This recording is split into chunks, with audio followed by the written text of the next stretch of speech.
Недостатокот на работна сила и годинава ќе се пополнува со вработување на странски државјани.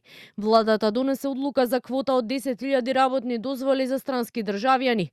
Оттаму велат станува збор за вообичаена процедура каде нема дополнителни отстапувања. Овогодинишната квота е иста со квотата утврдена во 2025. Најголем дел работници и натаму се потребни во секторот градежништво, што според бизнисот се должи пред се на изградбата на коридорите 8 и 10Д, додека најмал број на странски работници се ангажираат во делот на земјоделството.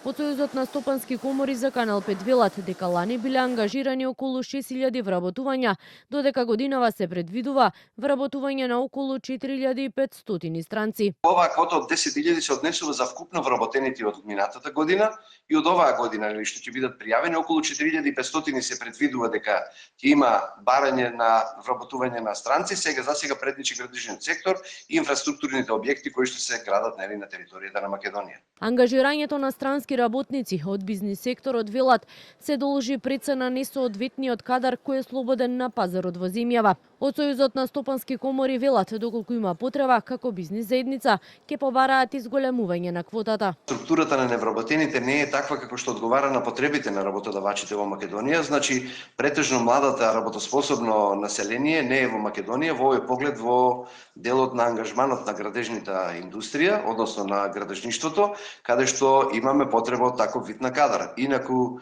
оние дејности кои што апсорбираат на некој начин повозрасни работници секако се во прилика да бираат од работоспособното население во Македонија. Според податоците на Агенцијата за вработување, минатата 2025 година од нивна страна биле дадени над 8.000 позитивни мислења, а од МВР одобрени се нешто над 6.000 дозволи за престој на странски работници.